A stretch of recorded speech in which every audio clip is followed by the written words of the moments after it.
Jaku! Hello and welcome to the Journey to the Sphinx glitch level showcase. This level was created by Psycrow using multiple glitches available to him in the Super Mario Maker editor and some that require the use of third-party tools that I, Jaku, provided him with. Right off the bat, we see that the level starts scrolling immediately to the right, thus showing us a sneak peek of everything in the level. As soon as we gain control of Mario, we see that his animations are stuck and he cannot duck or shoot fireballs. While he can still move, his animations are completely frozen. While we're still learning to cope with Mario having no animations, some of you may have noticed the level timer starting at 999 seconds, which is about 500 seconds more than a normal non-hacked level could have. Here we see Mario sliding on some ice and still have no animations. What we're going to do now is try to take some damage and gain control back of Mario's animations, which was successful here. So now that we can see that Mario's back to normal, let's continue on. Something that is pretty normal for hacked levels is giving enemies abilities that you would find with other enemies. Here we have the Boo throwing naked Lakitus, which is normally Lakitus' job, then a giant Thump throwing hammers like Hammer Brother, and a tiny clown car bouncing around like a winged Goomba. What we have here looks to be a rain cloud, which I've never seen in a level before, and yep, definitely looks like a rain cloud as it lets us go right through it without taking any sort of damage. Bouncing back up here, we see that the Fire Flower has regenerated. I'm going to call that a Fire Flower tree. If you're on the fence about it, let me know. Here we have a Wiggler with a larger than normal head, which we can use to bounce fairly high. This tree appears to be blocking our path, so it looks like we need to bounce off the Wiggler side to progress. Not a whole lot to see up here, just some coins on top of a tree. So we're actually going to take ourselves down to the bottom of the level, where we're going to encounter larger than normal Bowser Jr. I wouldn't really call him Bowser Jr. in this version. We're going to quickly take care of him with our Fire Flower, and unveil a Magic Koopa, which is really interesting. I think they were actually occupying the same spot.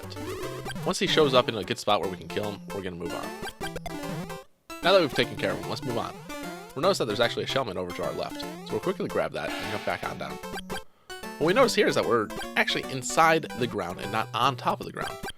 Even more interesting is that while these items right here are climbable, the ones here are not. Moving more towards the left, we see a normal-sized red bullet bill launcher, shooting larger than normal heat-seeking bullet bills with wings in a cloud. They aren't actually homing onto Mario either, but rather jumping like a winged Goomba. Standing to the left of the launcher, we actually see that the bullet bill fires from the left side, but is going right. After hitting him, which causes him to lose his wings, he goes back to a normal heat-seeking bullet bill, but still with his cloud. We are now coming up on a large cannonball launcher that is actually shooting out smaller cannonball launchers. But if you look closely enough, you actually see a bullet bill launcher behind it, which is doing the actual launching of items. Continuing with the theme of enemies using other enemies' abilities, we see that Blue Spike Top is actually capable of shooting out spikes, similar to what the Flying Spinies can do. Being sure to avoid the Boo in the cloud, we come across a pyramid which has a Rocky Wrench rise from the dead and try and kill us with his wrenches. Good thing we still have our firepower, so we can make quick work of Rocky. We have now crossed over the first of 3 checkpoints. Yes, 3. When we see the entrance to the pyramid, we can't wait to see what lies in store for us once inside. As soon as we enter the pyramid, we notice that we enter through an invisible pipe.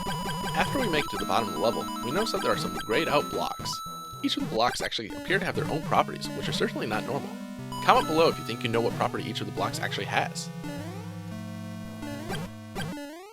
Due to the way this section is designed, it's actually a little harder than you would think. Because each block has different properties, but are visually the same, your mind plays a trick on you, and you forget what blocks you are and are not able to jump on and use. It's really interesting. I definitely suggest you try this out yourself.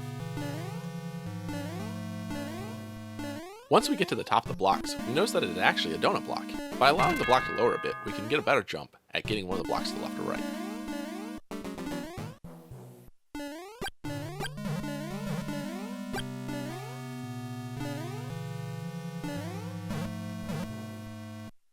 Once we actually make it back to the top, we notice that we uncovered what looks like a hidden pipe with a bomb in it. Using this, we can destroy a question block at the bottom and give us full access to the door. Unfortunately, my mind forgot that the donut block must respawn, and we fall to our death in some lava. I'll speed this part up so that you don't have to sit through all of it again, and we can quickly get back to the next part.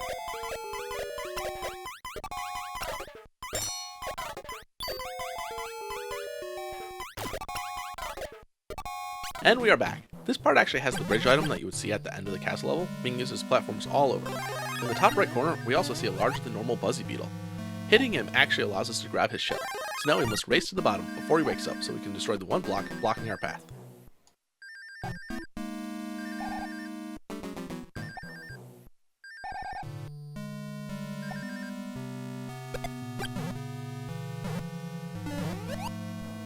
What's really neat about this is the game actually thinks the beetle is his smaller version, which allows us to pick up the shell. but with a larger sprite. This is also why when he hits the block at the bottom, he bounces back towards us instead of going through the blocks like the larger beetle normally would. And now we have all the doors. Not a lot of doors, or some doors, but all the doors.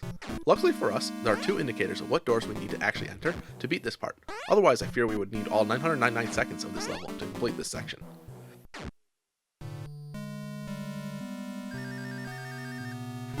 While we are navigating this section, I'd like to point out something that you might not have noticed yet. Each of these areas in the subworld have actually been exactly 1 screen wide.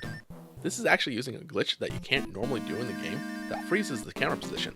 Similar to how you normally make a scrolling level with different speeds, a hidden setting that froze the scrolling was also available, but unfortunately Nintendo appears to have removed that option from the editor.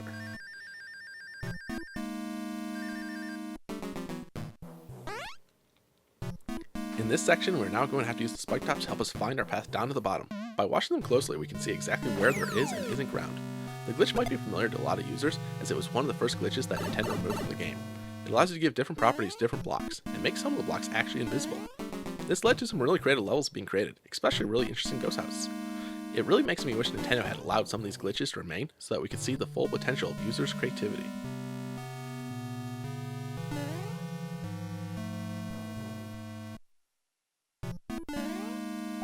As we navigate down, be sure to pay close attention to the spike just to the left of the door at the bottom.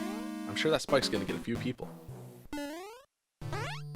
This next area appears to be a maze of red coins, but if you look at the HUD, we see that we should only need 3 red coins. Even stranger still is that the level has 7 coins on the screen at the start, which is 2 more coins than you could even have in an area. Trying to get that first red coin, we notice that it appears to be fake. I wonder if any of these coins are even... I'm going to speed this section up a bit, just because as you can guess, all the coins are indeed fake. So there has to be a way to beat this, right? Maybe if we take what we learned about the last section and use it to beat this section, we can figure it out. If some blocks are invisible, but still there, the reverse might also be true about some blocks appearing to be there, but actually be invisible. And there it is. Instead of actually needing a key, we needed a P-switch all along. This next section really has the 3 red coins that we needed, but what's this? Are those slopes? Yes, with the help of an outside editor, we actually can modify blocks' locations manually and place them in a way to make slopes. Interesting enough, Mario, Koopas, shells, and all sorts of items actually go up the slopes like you would expect.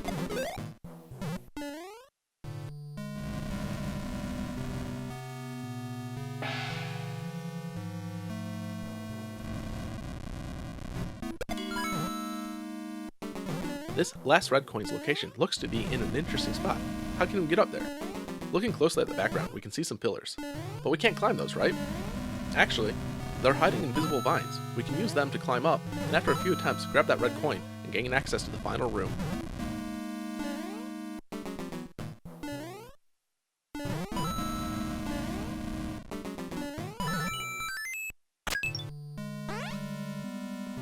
This last room is a bit of a puzzle. It drops us down to the bottom, where we have a message saying, "Thank you, Jaku," written in tracks, which normally wouldn't be possible. The question blocks also appear to give out arrows, which is really neat. It looks like we have to hit a few blocks while this dancing bullet bill launcher messes with us. Also, did you notice on the right? Is that a 3rd checkpoint? I'm going to speed this section up a little bit while Mario jumps around and uncovers more hidden blocks. Holy crap, wait, was that a Bowser in a block?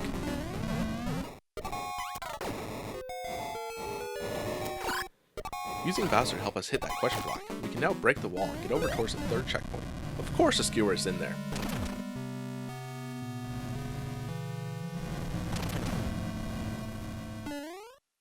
Wait, now that we are over here, what can we do?